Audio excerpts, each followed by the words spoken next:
তাহলে আজকের আলোচ্য বিষয় হচ্ছে one day I wrote her name. এই কবিতাটি আজকে আমরা আলোচনা করব। One day I wrote her name এই কবিতাটি, বাই দ্য ওয়ে যারা অনলাইনে ক্লাস করছো আমি আবার বলছি, যেখানেই সমস্যা হবে আমাকে প্রশ্ন করবে, ঠিক আছে? এই পড়াটা আমি আজকে রেকর্ডিংয়ে নিয়ে নিচ্ছি, বিশেষ করে ক্যালকাটা ইউনিভার্সিটির সেমিস্টার 4-এর জন্য এই কবিতাটা আমি আলোচনা করছি। So I have taken it on record, এটাকে রেকর্ডে রাখছি। বাট হ্যাভিং সেড দিস, তোমরা যারা অনলাইনে ক্লাস করছো যেখানেই অসুবিধা হবে ইউ আস্ক মি, তোমরা আমাকে জিজ্ঞেস করো স্যার এই জায়গাটা কি করে হচ্ছে, এটা কি করে হলো, এরকম জিজ্ঞেস করবে। It should be done. ওকে, তাহলে কবিতা নাম হচ্ছে one day I wrote her name. One day মানে কি আগে বলছো? ওয়ান ডে মানে একদিন। আই মানে কি? আই মানে আমি। রোট মানে কি? লিখেছিলাম। হার মানে কি? তার। নেম মানে কি? নাম। একদিন আমি তার নাম লিখেছিলাম। এই কথাটা কে বলছেন? আমাদের কবি বলছেন। কবির নাম কি? Edmund Spencer. এখানে কবি বলছেন একদিন আমি তার নাম লিখেছিলাম। এখন প্রশ্ন হচ্ছে এই তারটা কে? নিশ্চিতভাবে কবির গার্লফ্রেন্ড। কে ছিলেন কবির গার্লফ্রেন্ড? এলিজাবেথ বয়েল, যাকে তিনি পরবর্তী সময়ে বিয়েও করেছিলেন। ঠিক আছে, একদিন কবি, এর কনটেক্সটটা বোঝা যায়। একদিন কবি তার গার্লফ্রেন্ডের সাথে বা তার লেডি লাভের সাথে বা তার প্রেয়সীর সাথে সমুদ্র সৈকতে ঘুরতে গেছিলেন। এবার সমুদ্র সৈকতে যখন ঘুরতে গেছিলেন, যেটা স্বাভাবিক প্রবৃত্তি, যে কোনো কাপল যখন সমুদ্র সৈকতে যায় সমুদ্রের বালি তটে নাম লিখে দেয়। ছেলেটা সাধারণত সমুদ্রের বালি তটে নাম লিখে দেয়, ঠিক আছে? যে ইউনো ওখানে আমরা দেখতে পাই যে নাম লেখা হয়। সাপোজ আমি যদি বলি as an example, suppose maybe Aditya গেছে তার সমুদ্র সৈকতে এবং তার গার্লফ্রেন্ডের সাথে নাম লিখবে, এবং সেটা স্বাভাবিক বিষয়, সেটার মধ্যে কোনো গন্ডগোল নেই। কিন্তু কি হবে, একটু পরে আমরা দেখবো যে ঢেউ আসবে এবং নামটাকে ধুয়ে মুছে নিয়ে চলে যাবে। এটাও একটা স্বাভাবিক বিষয়, এটাও আমরা দেখতে পাবো।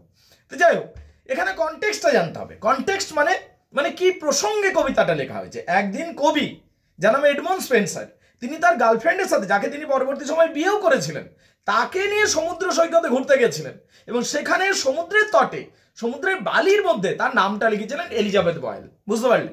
তাহলে আমরা এতক্ষণ পর্যন্ত যেটুকু বুঝলাম সেটা হচ্ছে কবির মানে কবিতার নাম বুঝলাম। ওয়ান ডে, একদিন, আমিটাকে এখানে এডমন্ড স্পেন্সার। রোট লিখেছিলাম তার নাম, হার নেম মানে তার নাম, মানে আমার প্রেয়সীর নাম আমি লিখেছিলাম। এখানে এডমন্ড স্পেন্সার বলছে এলিজাবেথ বয়েল সম্বন্ধে।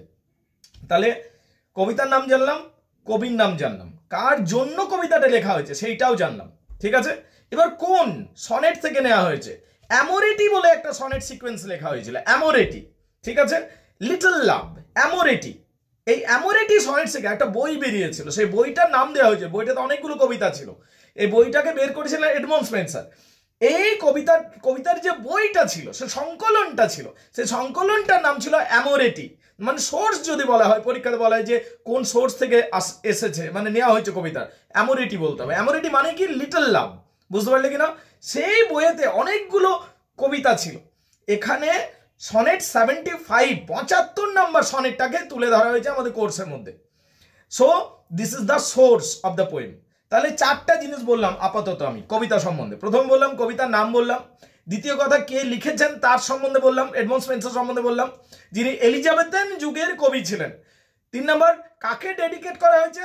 এলিজাবেথেন স্পেন্সার তার প্রেয়সী বা গার্লফ্রেন্ড বা লেডি লাভকে এটা ডেডিকেট করছেন, যার নাম এলিজাবেথ বয়েল ছিল। এরপরে আমাদের জানতে হবে কোন প্রসঙ্গে লেখা হয়েছে। একদিন ঘুরতে গেছিলেন সমুদ্র সৈকতে, সেই সমুদ্র সৈকতে ঘুরতে যাওয়ার প্রসঙ্গে এটা লেখা হয়েছে, ঠিক আছে? কি সোর্স থেকে নেওয়া হয়েছে? সোর্সের নাম হচ্ছে অ্যামোরেটি, যেটার মধ্যে অনেকগুলো কবিতা ছিল। 75 নাম্বার কবিতা, সনেট নাম্বার 75, সেই 75 নাম্বার সনেটটি আমাদের কোর্সে দেওয়া হয়েছে।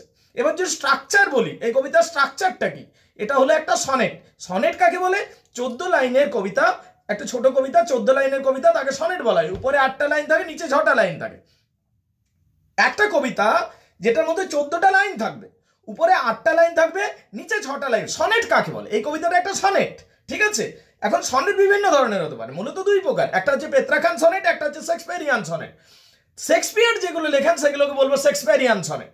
কিন্তু বাকি যেগুলো ইটালি থেকে আমদানি হচ্ছে, যে স্টাইলটা, বাকিগুলোকে বলা হয় ইটালিয়ান সনেট বা পেত্রাখান সনেট। এই যে সনেটটা যেটা আমাদের স্ট্রাকচারে রয়েছে, আমাদের কবিতার মধ্যে রয়েছে, এটা একটা ইতালিয়ান সনেট বা এটা একটা পেত্রাখান সনেট। ইটালিয়ান সনেটেরই আরেকটা নাম হলো পেত্রাখান সনেট। তাহলে এটা হলো ইটালিয়ান সনেট। ঠিক আছে, তাহলে কবিতার টাইপে যদি আসে যে কি ধরনের কবিতা, তাহলে মনে রাখতে হবে এটা একটা সনেট। সনেট মানে কি 14 লাইনের কবিতা, উপরে 8টা লাইন থাকবে এবং নিচে 6টা লাইন থাকবে।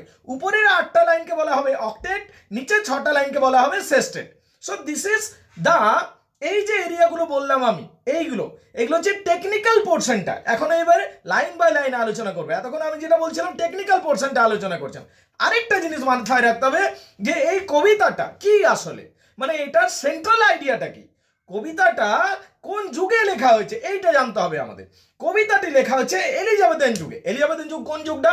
আমরা যদি history of English literature read করি, ইংরাজি সাহিত্যের ইতিহাস যদি আমরা পড়ি, তাহলে জানতে পারবো অনেকগুলো যুগ রয়েছে, Anglo Saxon, Anglo Norman, Chaucer, Renaissance, Elizabeth. এই এলিজাবেথেন যুগে এই কবিতাটি লেখা হয়েছে। তখন রানী এলিজাবেথ সিংহাসনে বসেছিলেন এবং এই যুগে একসাথে অনেকগুলো ভালো ভালো কবি এসেছিলেন এবং উইলিয়াম শেক্সপিয়ারও এসেছিলেন। তো সেই যুগে এটাতে লেখা হয়েছে। সেই যুগের একটা কমন থিম ছিল, জানো তো, এলিজাবেথেন যুগে, যে যুগে এটা লেখা হচ্ছে, সেই যুগের একটা কমন থিম ছিল। What was the common theme? সেই যুগে বলা হতো there is a clash between time and love. সময় এবং প্রেমের মধ্যে ক্রমাগত সংঘর্ষ চলছে, এই সংঘর্ষটা অনবরত চলছে এবং পোয়েট্রি ইজ দ্য সলিউশন, এবং কবিতাই হলো একমাত্র সলিউশন। তাহলে there is a continuous clash between time and love and poetry is the solution. এই লাইনটা তোমাদেরকে প্রত্যেকটা বড় অ্যান্সারে ঢোকাতে হবে, তাহলে কি হবে, তোমার উত্তরটা অনেক বেশি ভালো হবে। তাহলে there is always a clash between time and love and poetry is the solution, এইটা ছিল সেই যুগের যে কোনো কবিতার মেন আইডিয়া। এই কবিতার মধ্যেও সেই আইডিয়াটা দেখতে পাবো, এখানেও দেখতে পাবো প্রেম এবং সময়ের মধ্যে লড়াই হচ্ছে এবং পোয়েট্রিটা যেন সলিউশন অফার করছে বা সমাধান সূত্র অফার করছে। সো এইগুলো হলো আমাদের কবিতার টেকনিক্যাল অ্যাসপেক্ট। বুঝতে পারলে কিনা? আগে বলো, যেটুকু বললাম আমি, এই যে আলোচনাটা করলাম, এইটুকু সবার কাছে পরিষ্কার কিনা? আচ্ছা, কত এটা সনেট নাম্বার 75, আরেকবার বলে দিলাম। আর কি অ্যামোরেটি নামক সোর্স থেকে নেওয়া হয়েছে। Everybody gets it clear? এই পর্যন্ত যদি কারো কিছু অসুবিধা আছে বলবে। একটা রাইম স্কিম থাকে, রাইম স্কিমটা মুখস্থ বিদ্যার মধ্যে আনতে হবে। Rhyme scheme AB AB, BC BC, CD CD, E, এটা রাইম স্কিম। এই ব্যাপারটা কি সেটা পরে ডিটেলস আমি বুঝিয়ে দেবো, ঠিক আছে, যে হোয়াট ইজ রাইম স্কিম। কিন্তু আপাতত মনে রাখবে এটা রাইম স্কিম হচ্ছে AB AB, BC BC, CD CD, E. এটার একটা জানতে হবে, এটা বোঝাতে হবে। আমি বোঝাবো তোমাদের যে রাইম স্কিম কি জিনিস, but this are the technical part. এবারে লাইন বাই লাইন আমি আলোচনা করব। আগে আমাকে বলো যে টেকনিক্যাল অ্যাসপেক্ট যেটুকু বললাম, মানে এখান থেকেও প্রশ্ন আসতে পারে। টেকনিক্যাল বিষয়ের মধ্যে কার কি প্রশ্ন আছে আমাকে বলো, সেগুলোর আগে উত্তর দিয়ে দিই। চলো এবার কবিতার লাইন বাই লাইন আসা যাক। One day I wrote her name upon the stand. One day মানে একদিন, আই মানে আমি, রোট মানে লিখেছিলাম, একদিন আমি লিখেছিলাম হার নেম, তার নাম, মানে আমার প্রেয়সীর নাম, তার নাম লিখেছিলাম আমি। আপন মানে উপর, দ্য স্ট্যান্ড, স্ট্যান্ড মানে হচ্ছে সমুদ্র সৈকত বা বালুতট। একদিন আমি তার নাম লিখেছিলাম সমুদ্র সৈকতে। ওয়ান ডে একদিন, আমি রোট লিখেছিলাম, হার নেম তার নাম, আমার প্রেয়সীর নাম, আপন মানে উপর, দ্য স্ট্যান্ড, স্ট্যান্ড মানে সমুদ্র সৈকত। একদিন আমি তার নাম লিখেছিলাম সমুদ্র সৈকতের উপর। প্রথম লাইন দেখে নাও, কার কি অসুবিধা আছে আমাকে বলো। আবার বলছি আমি, ওয়ান ডে একদিন, আমি রোট লিখেছিলাম, হার নেম তার নাম মানে আমার লেডি লাভের নাম লিখেছিলাম, আপন মানে উপর, দ্য স্ট্যান্ড, স্ট্যান্ড মানে হচ্ছে সমুদ্র সৈকত। একদিন আমি তার নাম লিখেছিলাম সমুদ্র সৈকতের উপর। কামান, first line, the very first লাইনের মধ্যে, প্রথম লাইনের মধ্যে কার কি অসুবিধা আছে আমাকে বলো। কামান গাইজ, প্রথম লাইন তাহলে তোমাদের সবার কাছে পরিষ্কার হয়ে গেছে। এবার 2 নম্বর লাইনে আসি। But came the wave, but কিন্তু, কেম মানে এলো, দ্য ওয়েভস মানে ঢেউ। আমি নাম লিখলাম, আমি একদিন আমার প্রিয়তমার সাথে সমুদ্র সৈকতে গেছিলাম, আমি তার নাম লিখেছিলাম সমুদ্র সৈকতে। বাট কেম দ্য ওয়েভস, কিন্তু ঢেউ এলো, ঢেউগুলো এলো। বাট কেম দ্য ওয়েভ মানে ওয়েভস কেম, কিন্তু ঢেউগুলো এলো। বাট মানে কিন্তু, কেম মানে এসেছিল, দ্য ওয়েভস মানে ঢেউগুলো, কিন্তু ঢেউগুলো এসেছিল। অ্যান্ড ওয়াশড ইট অ্যাওয়ে, এবং এটাকে ধুয়ে মুছে নিয়ে চলে গেল। ওয়াশ অ্যাওয়ে মানে ধুয়ে মুছে নিয়ে চলে যাও। ইট মানে এটাকে মানে যে নামটা আমি লিখেছিলাম, এই যে নামটা তুমি লিখলে, পূজা নামটা লিখলে তুমি, ঠিক আছে, ওই নামটাকে ধুয়ে মুছে নিয়ে চলে গেল। বুঝতে পারলে কিনা? বাট কেম দ্য ওয়েভস, কিন্তু ঢেউগুলো এলো, অ্যান্ড ওয়াশড ইট অ্যাওয়ে, এটাকে ধুয়ে মুছে নিয়ে চলে গেল। কামান, এইটুকু দেখে নাও 2 নম্বর লাইন। কামান গাইজ, 2 নম্বর লাইন পর্যন্ত দেখো কার কি অসুবিধা আছে আমাকে বলো। 3 নম্বর লাইনে আসছি। Again I রোট it with a second hand. এবার এগেন বানানটা দেখো, AGAYNE এমনি হয়ে আছে, কি অজ্ঞান হয়ে যাও না আর। এগেন আমরা যেটা লিখি AGAIN, ওইটাই আগেকার দিন ওয়াই দিয়ে এক্সপ্রেস করা হতো। তো এগেন যেটা আমরা এগেন মানে আবার বলি, সেইটাই, শুধু বানানটা সেই যুগে এইরকম লেখা হতো, ব্যাস। এগেন আই রোট ইট, আবার আমি লিখলাম, উইথ এ সেকেন্ড হ্যান্ড, দ্বিতীয়বার বা দ্বিতীয়বার প্রচেষ্টা করে আমি আবার লিখলাম তার নামটা। তাহলে এগেন আবার, আমি রোট লিখলাম, ইট মানে ওই নামটার কথা বলছে, উইথ এ সেকেন্ড হ্যান্ড মানে দ্বিতীয়বার প্রচেষ্টা করে আমি তার নামটা আরেকবার লিখলাম। তাহলে again I রোট it with a second hand, আমি দ্বিতীয়বার আবার তার নামটা লিখলাম। 3 নম্বর লাইন, এগেন আবার, আমি রোট লিখলাম, ইট মানে তার নামটা, আমার প্রিয়সীর নামটা, উইথ এ সেকেন্ড হ্যান্ড মানে দ্বিতীয়বার প্রচেষ্টা করে দ্বিতীয়বার লিখলাম। তাহলে আবার আমি তার নামটা দ্বিতীয়বার লিখলাম। তার মানে কি, এখানে লাভারটা খুব এনার্জেটিক, ও একবারে হার মানবার নয়। প্রথমবার লিখেছিলাম, ধুয়ে মুছে চলে গেছে, তো কি হলো তাতে, আমি দ্বিতীয়বার লিখবো, এইরকম ব্যাপারটা। বুঝতে পারলি কিনা? কেমন? 3 নম্বর লাইন পর্যন্ত ক্লিয়ার? কারো যদি অসুবিধা আছে বলো, 3 নম্বর লাইন পর্যন্ত। ওকে, তারপরে অংশে আসছি, 4 নম্বর line. But came the tide, এর বারে যাই হোক লিখলো, দ্বিতীয়বার লিখলো, কিন্তু এবারে বাট কেম দ্য টাইড, দেখো টাইড বানানটা দেখো, TIDE হয়, টাইড মানে হচ্ছে জোয়ার, কিন্তু এবারে জোয়ার এলো, জোয়ার মানে আরো বড় ন্যাচারাল ফোর্স। ঢেউ তো একবার এসে চলে যায়, জোয়ার কি করে, পুরোটা একদম সমুদ্রে তোমার সব কিছু একদম মিলিয়ে দেবে। জোয়ার আরো বড় natural force. But came the tide, এবার জোয়ার এলো, and made my pains his, pains বানানটা দেখো ওয়াই দিয়ে লিখেছে, পেন মানে যন্ত্রণা, PAIN যেটা লিখি, ওখানে PAYNES এমনি বানানটা আছে, আগেকার দিনে এমনি বানান লিখতো ওরা। পেন হিজ প্রে মানে শিকার, কিন্তু আমার যন্ত্রণাগুলোকে এবার শিকার বানালো, জোয়ার এলো। দেখো 4 নম্বর line, but came the tide, but মানে কিন্তু, কেম দ্য টাইড মানে জোয়ার, কিন্তু জোয়ার এলো, and made my pains his prey, এবং আমার যন্ত্রণাগুলোকে সে শিকার বানালো। প্রে মানে শিকার, কোনটা যন্ত্রণা, কোনটা আমি যে কষ্ট করে লিখছি এইটাই আমার যন্ত্রণা, এই যন্ত্রণাগুলোকে, এই যে কষ্ট করে লিখলাম নামটা, সেটাকে এবার জোয়ার এলো, যেটা আরো বড় ন্যাচারাল ফোর্স, সেই আমার লেখাটাকে, আমার যন্ত্রণাটাকে নিজের শিকার বানালো। তাহলে 4 নম্বর লাইন বলছে, বাট কেম দ্য টাইড, কিন্তু জোয়ার এলো, and made my pains his prey, এবং আমার যন্ত্রণাকে নিজের শিকার বানালো। কাম অন গাইস, 4 নম্বর লাইন দেখে নাও, প্রে মানে শিকার, পেন মানে যন্ত্রণা। দেখে নাও 4 নম্বর লাইনে কার কি অসুবিধা আছে আমাকে বলো। 5 নম্বর লাইনে আসি। তাহলে এই অংশটুকুতে যেন আমি উনি ডেসক্রাইব করলেন যে আমি কি করছিলাম। আমি আমার প্রেয়সীর নাম লিখলাম, সেখানে সমুদ্রে ঢেউ এলো, এটাকে ধুয়ে মুছে নিয়ে চলে গেল, আমি পরাস্ত হলাম না, আমি আরেকবার লিখলাম, তখন আবার ঢেউ কেন, এবার জোয়ার চলে এলো, এবার জোয়ারেও আমার নামটা মুছে, আমার প্রেয়সীর নামটা ধুয়ে মুছে নিয়ে চলে গেল। এইবারে ওর প্রেয়সী ওখানে দাঁড়িয়ে দেখছিল, তার প্রেমিকা, তার গার্লফ্রেন্ড ওখানে দাঁড়িয়ে দেখছিল। তার গার্লফ্রেন্ড এবার কিছু বলবে, দেখ তার গার্লফ্রেন্ড বলছে, vain man said she. Vain man মানে কি? ভেইন ম্যান মানে হচ্ছে ব্যর্থ মানুষ। সেড সি, ভেইন ম্যান মানে কি? ভেইন ম্যান মানে হচ্ছে ব্যর্থ মানুষ। ওরে ব্যর্থ মানুষ, তুই এটা কি করছিস, বারবার আমার নাম লিখছিস, ওটা তো বারবার ধুয়ে মুছেই যাবে। Vain man said she, said বানানটা দেখো এসে ওয়াইডি, ওয়াই নয়, আগেকার দিনে ওয়াই বলতো, এখন যেটা আমরা সেড এসে আইডি বলি, আগেকার দিনে ওয়াই, তো এটা নিয়ে ভয় পাওয়ার কিছু নাই, সে বাস ওই রকমই চলতো আগেকার দিনে। তাহলে ভেন ম্যান সেড সি মানে সি সেড, সে বললো, আমার প্রিয়সী আমাকে বললো, ওরে ব্যর্থ মানুষ, এটা তুই কি করছিস। ভেন ম্যান ব্যর্থ মানুষ, সেড সি, সে আমাকে বললো, দ্যাট ডাস্ট ইন ভেন আসে, দ্যাট ডাস্ট, এই যে ডু ডাজ কথাগুলো, ডু ডাজ, ওইটাই আগেকার দিনে ডাস্ট বলা হতো। ইন ভেন আসে, ভেন মানে কি?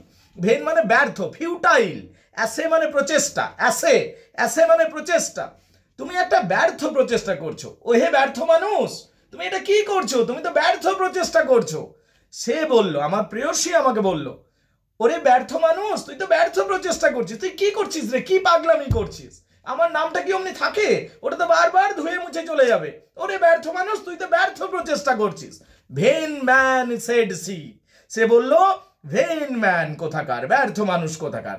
দ্য ডাস্ট ইন ভেন আসে, অ্যাসে মানে প্রচেষ্টা, তুমি ব্যর্থ প্রচেষ্টা করছো। এই mortal things what to immortalize, একটা মরণশীল জিনিসকে অমরত্ব প্রদানের চেষ্টা। এ মর্টাল থিং, ওই যে নামটা লিখেছি এইটাই হলো মর্টাল থিংটা, আমি যে নামটা লিখেছি ওটা একটা mortal thing. Mortal thing so to immortalize, একটা মরণশীল জিনিসকে অমরত্ব প্রদানের চেষ্টা। মর্টাল থিং মানে মরণশীল জিনিস, যা সৃষ্টি হয়েছে ধ্বংস হয়ে যাবে, সেটাই হলো মর্টাল থিং। একটা মর্টাল থিংকে সো টু ইমর্টালাইজ, অমরত্ব প্রদানের চেষ্টা করছো। তাহলে আমার গার্লফ্রেন্ড আমাকে বললো, ভেন ম্যান, বোকা মানুষ কোথাকার, দ্য ডাস্ট ইন ভেন, তুমি তো একটা ব্যর্থ প্রচেষ্টা করছো। একটা মরণশীল জিনিসকে অমরত্ব প্রদানের চেষ্টা, সো টু ইমর্টালাইজ, ইমর্টালাইজ মানে অমরত্ব প্রদানের চেষ্টা। কামান গাইস, এইটুকু দেখে নাও, কার কি অসুবিধা আছে বলো। For I like, for I myself, তার গার্লফ্রেন্ডটা বলছে ফর আই মাইসেলফ, কারণ আমি নিজেই তো, আই মাইসেলফ মানে যদি বলছে আরে আমি নিজেই তো, I myself like to this decay, আমি নিজেই তো এইভাবে ধ্বংস হয়ে যাব, ক্ষয়ে যাব, শেষ হয়ে যাব। আর আমার নামটাকে, একটা মরণশীল জিনিসকে তুমি অমরত্ব প্রদানের চেষ্টা করছো, বোকা মানুষ কোথাকার। আরে আমি নিজেই তো ধ্বংস হয়ে যাব। ফর আই মাইসেলফ, ওটা মাইসেলফ বানানটা এসিএল এমনি করে আছে, এলোমেলো আছে, কিন্তু ওটা মাইসেলফ। আমি নিজেই, আই মানে আমি, মাইসেলফ আমি নিজেই তো, sir like to this decay, আমি নিজেই তো ধ্বংস হয়ে যাবে। Like to this decay, decay মানে ধ্বংস হয়ে যাবে। আরে তুমি আমার নামটাকে অমরত্ব প্রদানের চেষ্টা করছো, আরে আমি নিজেই তো ধ্বংস হয়ে যাব। For I myself like to this decay, আমি এইরকম ভাবে নিজেই তো ধ্বংস হয়ে যাবো, আর আমার নামটাকে তুমি অমরত্ব প্রদানের চেষ্টা করছো, এই ব্যর্থ মানুষ কোথাকার। এইভাবে আমার গার্লফ্রেন্ড আমাকে বললো। Everybody gets it clear? I myself আমি নিজেই, sir like to this decay, এইভাবে ধ্বংস হয়ে যাব। ডিকে মানে ধ্বংস হয়ে যাওয়া, শেষ হয়ে যাওয়া। আমি নিজেই এইভাবে ধ্বংস হয়ে যাবো, আর আমার নামটাকে তুমি অমরত্ব প্রদানের চেষ্টা করছো, বোকা মানুষ কোথায়, ব্যর্থ মানুষ কোথাকার। অ্যান্ড ইক মাই নেম, ইক মানে অলসো, ইক মানে also, and also my name, এবং আমার নামটাও, এই যে টাও, এটা ইক আসছে, আমার নামটাও, অ্যান্ড ইক my name, and also my name, আমার নামটাও বি ওয়াইপড আউট লাইকওয়াইজ, ধুয়ে মুছে যাও। ওয়াইপ আউট মানে কি? ধুয়ে মুছে যাও। ওয়াইপড আউট মানে কি? ধুয়ে মুছে যাও। ওয়াইপড আউট মানে কি?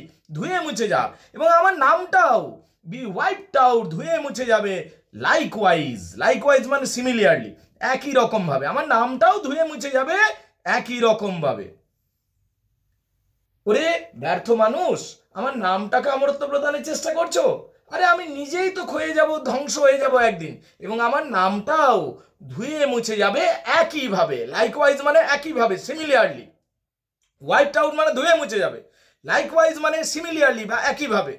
ইক মাই নেম, অ্যান্ড এবং, ইক মানে অলসো, মাই নেম আমার নাম, এবং আমার নামটাও বি ওয়াইপড আউট ধুয়ে মুছে যাবে, লাইকওয়াইজ একই রকম ভাবে।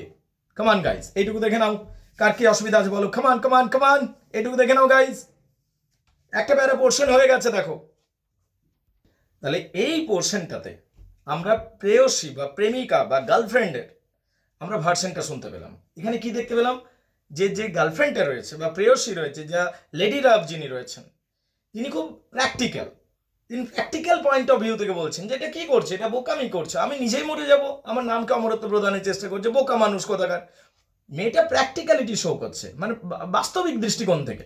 কিন্তু প্রেমিক তো আবার ইমোশনাল, ঠিক আছে, ও তো ইমোশনের জোয়ারে ভাসছে, ঠিক আছে। তো দেখো কি বলছে, নট সো কোডাই, আমি বললাম কোডাই মানে আই কোট, কোটেশন করি না, ওটাই কোড, ওটা কোট, ওটাকে কোড বলা হচ্ছে। কোডাই মানে সেডাই, নট সো না না না, নট সো মানে না না না, আমি ডিসএগ্রি করছি তোমার সাথে। নট সো কোডাই, আমি বললাম কোড আই মানে সেডাই, আমি বলেছিলাম নট সো না না না এটা নয়, নট সো কোডাই, আমি বললাম না না এটা নয়। লেট বেজার থিংস ডিভাইস, বেজার থিংস মানে এটা জানতে হবে। বেজার থিংস মানে হচ্ছে নিচু মানের জিনিস, তুচ্ছ নিম্ন মানের জিনিস, সেগুলোকে বেজার থিংস বলে। লেট মানে হোক, লেট বেজার থিং ডিভাইস, নিচু মানের জিনিসগুলো, তুচ্ছ জিনিসগুলোকে ধ্বংস হতে দাও। ডিভাইস, ডিভাইস মানে ডেস্ট্রয়, নিচু মানের জিনিস যেগুলো, সেগুলো ধ্বংস হয়ে যাক। নিচু মানের জিনিসগুলোকে ধ্বংস হতে যাও। কিন্তু তুমি কি নিচু মানের? না, তুমি তো নিচু মানের নাও, তাহলে তোমাকে আমি ধ্বংস হতে যাবো না। হ্যাঁ, যত নিচু মানের জিনিস আসুক সব ধ্বংস হয়ে যাক, আমার তাতে কোনো আপত্তি নেই। এটাই বলছে not so Kodai, not so Kodai, না না না সেড আই, আমি বললাম আমার প্রেয়সীর উত্তরে, আমার প্রেয়সীর প্রশ্নের উত্তর। প্রেয়সী আমার বলছিল না আমি নিজেও ধ্বংস হয়ে যাব, আমার নিজের না, আমি নিজেই মরে যাব, আমার নামটা তো তাহলে একইভাবে আমি নিজেই ধুয়ে মুছে চলে যাব একদিন, আমার নামটাও সেইভাবে চলে যাবে। তার উত্তরে আমি বলছি নট সো কুড আই, না না না, আমি বললাম লেট বেদার্টিং ডিভাইস, নিচু মানের জিনিসগুলোকে ধ্বংস হতে যাও, নিচু মানের জিনিসগুলোকে ধ্বংস হতে দাও। টু ডাই ইন ডাস্ট, ধুলোয় মিশে যাক। টু ডাই ইন ডাস্ট, যেগুলো নিচু মানের জিনিস সেগুলো ধুলোয় মিশে যাক। বাইবেলের একটা কথা আছে মেমেন্টো মরি, এটা ল্যাটিন শব্দ, মানে আমরা ধুলো থেকে এসেছি এবং ধুলোয় মিশে যাব, ঠিক আছে? তো বলছে দেখো নট সো কুড আই, আমি বললাম না না না, লেট বেজাথিং ডিভাইস, নিচু, বেজাথিং মানে নিচু মানের জিনিস, আর লেট মানে হোক, নিচু মানের জিনিসগুলোকে ধ্বংস হতে দেওয়া হোক, বা নিচু মানের জিনিসগুলো ধ্বংস হয়ে যাক। টু ডাই ইন ডাস্ট, সেগুলো ধুলোয় মিশে যাক। But you shall live by fame, কিন্তু তুমি বেঁচে থাকবে খ্যাতির দ্বারা, মানে আমি তোমাকে বাঁচিয়ে রাখবো খ্যাতির দ্বারা। কি করে?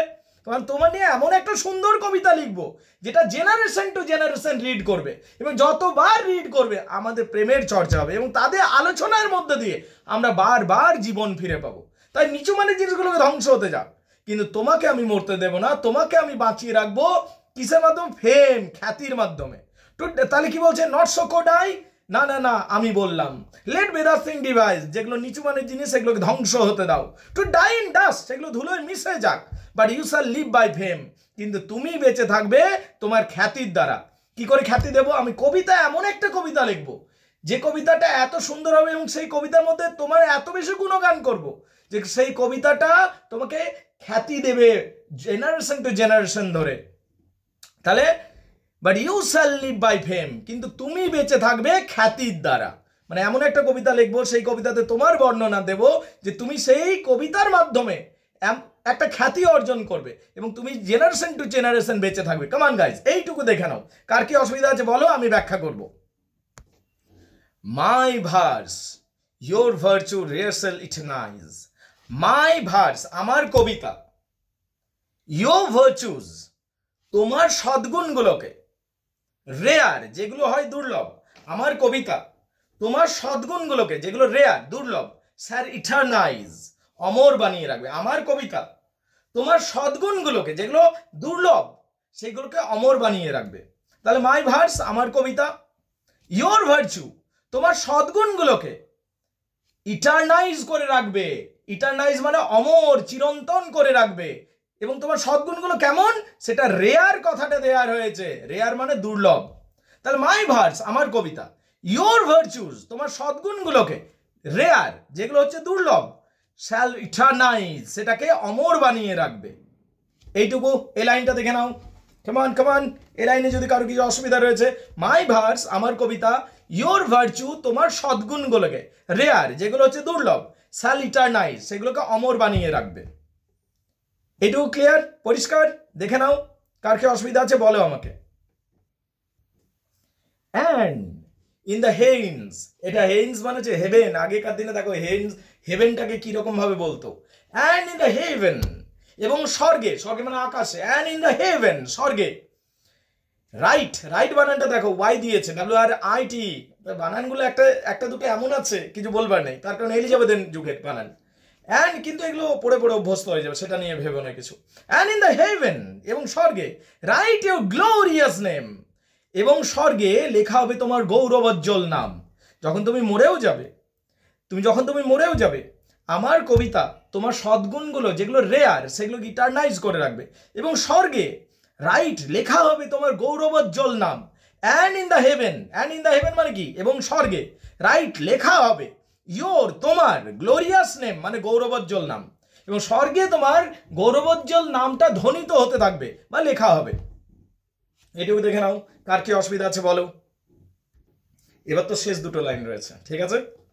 Where when as death shall all the world subdue, where when as, যখন, এক কথায় ধরে নাও, where when as, where যখন, when as যেখানে, যখন, এক কথায় যখন ধরো নিজের সুবিধার জন্য, where when as death মৃত্যু, shall একটা ভবিষ্যতের কাল আমরা জানি, where when as যখন death মৃত্যু, shall all the world subdue, subdue মানে কি, subdue মানে গিলে খাওয়া।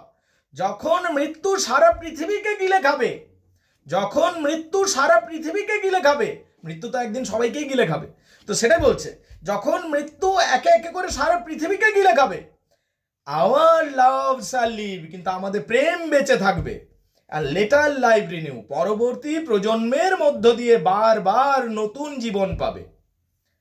হোয়ার when as death shall all the world subdue, where when as, যখন, ডেথ মৃত্যু, shall all the world subdue, subdue মানে গিলে খা, মৃত্যু যখন সারা পৃথিবীকে একে একে গিলে খাবে, our love আমাদের প্রেম, shall live বেঁচে থাকবে, and later life renew পরবর্তী প্রজন্মের মধ্য দিয়ে সেটা বারবার রিনিউ হতে থাকবে বা বারবার সেটা পুনর্জীবিত হতে থাকবে। সেই জন্যই এনারা মারা গেছেন, কিন্তু এনাদের প্রেমটাও আমরা 2025-এ দাঁড়িয়ে আলোচনা করছি। এবং যখন আলোচনা করছি তখন সেই এলিজাবেথ বয়েলও জেগে উঠছে, সেই আমাদের এডমন্ড স্পেন্সারও জেগে উঠছেন। সো সেই জন্য তিনি বলছেন যে where when as death shall all the world subdue, যখন সারা পৃথিবীকে গিলে খাবে মৃত্যু, our love shall live আমাদের প্রেম বেঁচে থাকবে, and later life renew পরবর্তী প্রজন্মের মধ্যে তা পুনর্জীবিত হতে থাকবে। এইভাবে আমি আমার প্রেমকে অমর বানিয়ে রাখবো।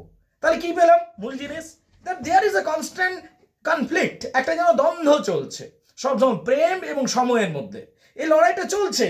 কিন্তু পোয়েট্রি হলো একমাত্র সলিউশন যে ইমর্টালিটি অফার করতে পারে। এই থিমটা কবিতার মধ্যে রয়েছে। ইনফ্যাক্ট বলা উচিত এই এলিজাবেথিয়ান যুগের বেশিরভাগ কবিতায় এই থিমটার উপরেই দাঁড়িয়েছিল। ইভেন উইলিয়াম শেক্সপিয়ারেরও অনেক কবিতা এই থিমের উপরে দাঁড়িয়ে, এলিজাবেথিয়ান যুগের এটা কমন টেন্ডেন্সি ছিল বা কমন থিম ছিল। There is a constant conflict between time and love and poetry is the solution. এখানেও আমরা সেই জিনিসটাই দেখতে পাচ্ছি। কবিতাটা কমপ্লিট হয়ে গেল। একবার দেখে নেবে জিনিসগুলো, কার কি অসুবিধা আছে আমাকে বলো। একবার পুরো কবিতাটা দেখে নাও আর আমাকে লাইন বাই লাইন একজন কেউ পড়ে শুনিয়ে দাও, ঠিক আছে? কার কি অসুবিধা আছে আমাকে অবশ্যই জিজ্ঞেস করো আমাকে। দেখে নাও, পড়ো আর জিজ্ঞেস করো আমাকে। কামান। ওয়েল গাইজ, কবিতাটা কমপ্লিট হয়ে গেছে। এটা আমাদের ট্রায়াল ক্লাস ছিল, ক্যালকাটা ইউনিভার্সিটি সেমিস্টার 4-এর প্রথম ক্লাস। এটা একটা অনলাইন ক্লাস ছিল। অনলাইন ক্লাস করতে করতে আমি এইগুলো বানাচ্ছি। এখন ক্লাস কমপ্লিট হয়ে গেছে, আমি তোমার সাথে এখন গল্প করছি, পজে রেখেছিলাম ভিডিও, ঠিক আছে? তো তোমাদের যদি মনে হচ্ছে যে অনলাইনের মাধ্যমে পড়াটা বুঝতে পারছো তোমরা, যেমন one day I wrote her name বলছিলাম আমি, if you want to join, তোমরা যদি শিখতে চাইছো অনলাইন মারফত, আমাদের অনলাইন ক্লাসেই জুড়তে পারো। আমি হোয়াটসঅ্যাপ নাম্বার শেয়ার করলাম 8926939467। আরেকবার বলছি 8926939467। এটা আমাদের হোয়াটসঅ্যাপ নাম্বার অনলাইন ক্লাসে জুড়বার জন্য। তোমরা যদি চাও তোমরা অবশ্যই জুড়তে পারো, ক্যালকাটা ইউনিভার্সিটি সেমিস্টার 4। আরেকবার ফোন নাম্বার শেয়ার করলাম, হোয়াটসঅ্যাপ নাম্বার শেয়ার করলাম 8926939467। ভিডিও দেখার জন্য অনেক ধন্যবাদ সকলকে। Thank you very much indeed guys.